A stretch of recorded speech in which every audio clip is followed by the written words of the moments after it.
सभी को। आज हम बात करेंगे पिछड़ा होना या प्रतिभावान बनना अपने ऊपर ही निर्भर है। मनुष्य जो है असाधारण है, अनुपम और अद्भुत भी है।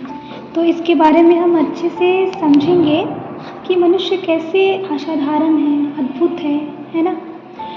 कि हम अपनी प्रतिभा को कैसे विकसित कर सकते हैं, कैसे डेवलप कर सकते हैं, अपनी प्रतिभा को कैसे जगाएं।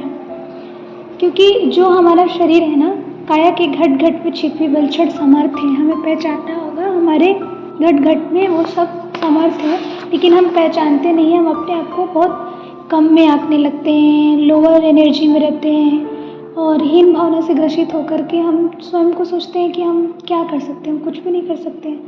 पर अपने अंदर की उस ब्रह्म चेतना को जागृत करना है, क्योंकि इसमें कोई दो राय नहीं है कि हम ब्रह्म का ही स्वरूप है। हम ब्रह्मसी, हम ब्रह्म का ही स्वरूप है, ब्रह्म से ही निकले, ब्रह्म में ही समाना है।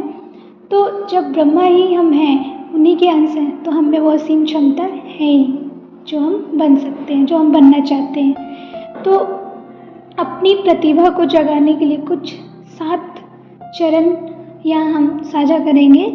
पहला है मतलब जीवन को प्रगतिशील दिशा देने वाली प्रतिभा को सुविकसित करने हेतु कुछ स्वर्णिम सूत्र को हम समझेंगे, जो 7 है। फर्स्ट है, जो हमारा ब्रेन है, मस्तिष्क से असफल होने के विचारों को निकाल फेंके और अपनी अंतर्निहित क्षमताओं को समझे। हमारे मन में अगर है कि हम असफल हो जाएंगे, ऐसा नेगेटिव थिंकिंग आता है, ओवर थिंकिंग आता है, एंजाइटी होती है, तो ऐसे थिंकिंग को हमें निकाल के फेंकना है। पहला सुझाव ये है। दूसरा, स्वसहानुभूति को पृथक करके अपने दोष, दुर्गुणों अथवा दुर्बलताओं का परीक्षण करें। स्वसहानुभूति क्या होता है?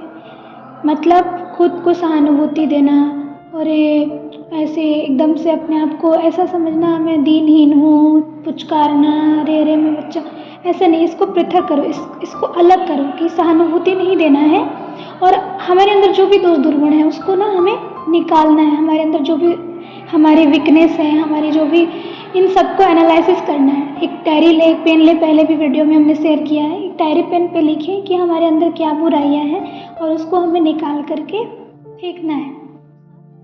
थर्ड, अपने ही स्वार्थ के विषय में सोच विचार बंद करो।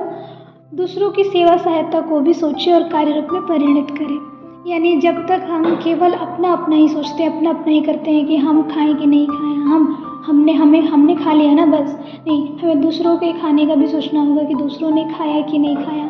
हमने अपने नोट्स पूरे कर लिए ना, दूसरों ना देखे हमारा नोट्स, दूसरे के पास ना हो, ऐसे जेलसी की भावना रहती है। तो जितना हम ये सब करते हैं ना, उतना हमारे अंदर विकार पैदा होता है और वो बहुत बड़ा मनोरोग रूप ले लेता है और हम बहुत दुर्बल बन जाते हैं और अविकसित हो जाते हैं। हमारी प्रतिभा का क्षरण होता है, यानी हम डेवलपमेंट नहीं पा सकते हैं। तो हमें कहते हैं ना, ज्ञान को जितना बांटते हैं उतना बढ़ता है। हमारे पास जो है उसको हम बांटना शुरू करें तो और बढ़ेगा।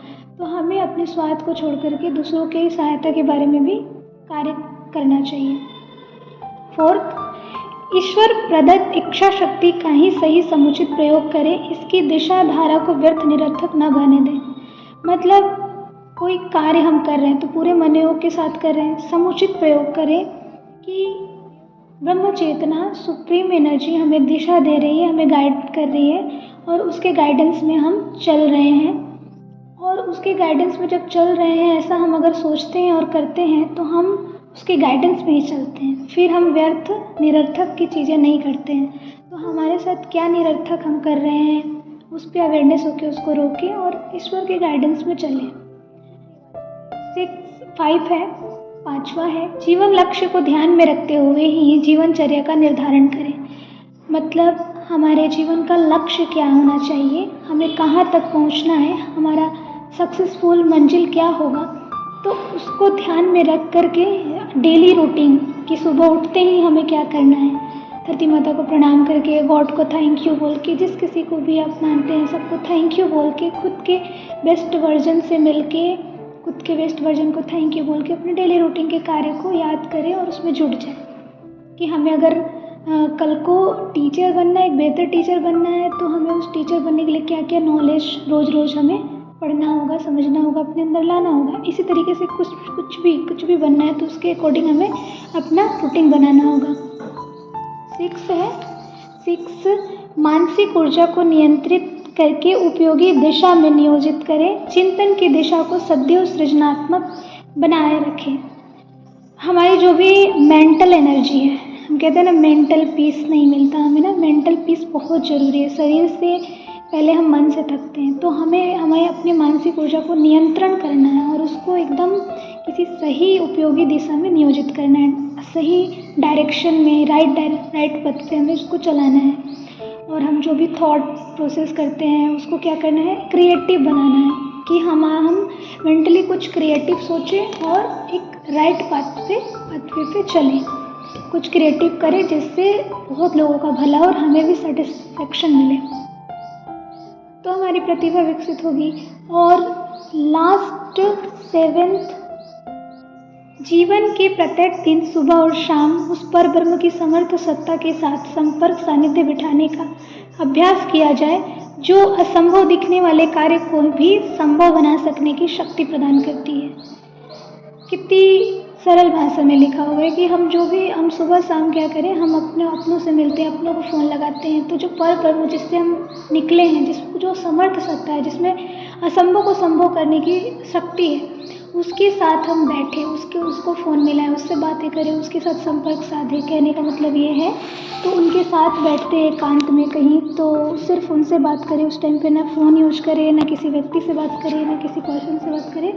वहाँ पे सिर्फ अपने प्रकृति के बीच में बैठ कर के, प्रकृति के गोद में बैठ कर के उनकी आवाज़ को सुनने की कोशिश करें, उनके रिप्लाई को सुने और उनसे बातें करें।